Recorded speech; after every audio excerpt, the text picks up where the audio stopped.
Coucou les loulous! Voilà, on se retrouve pour la troisième vidéo sur la division écrite.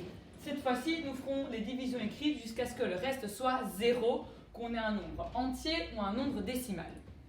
On va commencer par le nombre entier, 692 divisé par 8. Même principe que les autres fois, on y va. Combien de fois 8 rentre dans 69? 8 fois. 8 fois 8, 64. Je soustrais 69 moins 64, 5. Je descends mon 2 et je me demande combien de fois 8 rentre dans 52? 6 fois. 6 fois 8, 48. Je soustrais et il reste 4. Sauf que moi, je veux un reste 0. Donc là, il va falloir faire quelque chose. Qu'est-ce qui se passe? Je prends de quoi mettre ma petite virgule que je mets au dividende. Je la rajoute dans mon quotient et je vais simplement rajouter un 0. Alors, on est bien d'accord que 692 unités, c'est exactement la même chose que 692 unités et 0 dixième. Le nombre n'a pas changé. Je me donne juste l'opportunité de continuer ma division. Et je vais me demander combien de fois 8 rentre dans 40.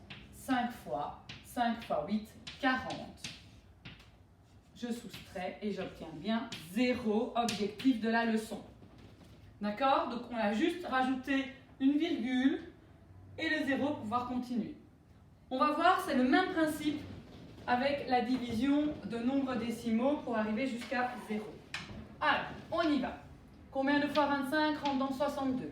2 fois. 2 fois 25, 50. Je soustrais. 62 moins 50, ça fait 12.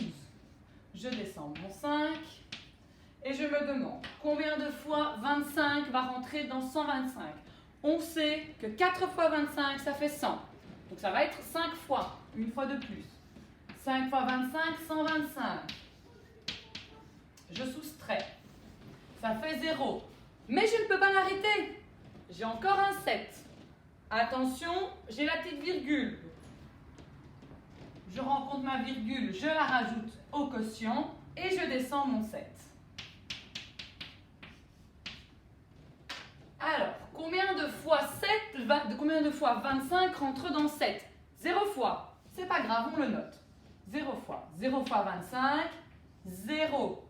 Et je soustrais. 7 moins 0, ça fait toujours 7. Problème, de nouveau, ben voilà, j'ai un reste 7, je veux arriver à 0. Qu'est-ce qu'on fait? Pareil que tout à l'heure, je vais rajouter un 0, puisque 625 unités, 7 dixièmes, c'est la même chose que 625 unités et 70 centièmes. C'est identique. Je rajoute mon 0 et je continue. Combien de fois 25 rentre dans 70? 2 fois. 2 fois 25, 50. Je soustrais, il me reste 20.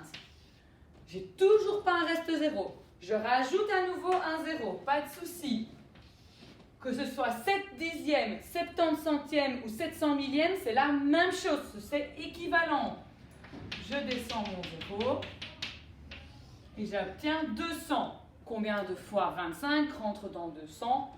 8 fois, ça on connaît, 8 fois 25, 200. On soustrait et on obtient bien notre 0 au reste. Donc si vous avez bien compris, le principe est de rajouter des zéros dans les parties décimales qui va nous permettre d'avoir une équivalence et de pouvoir continuer à faire notre division. Voilà, gros bisous, bons exercices!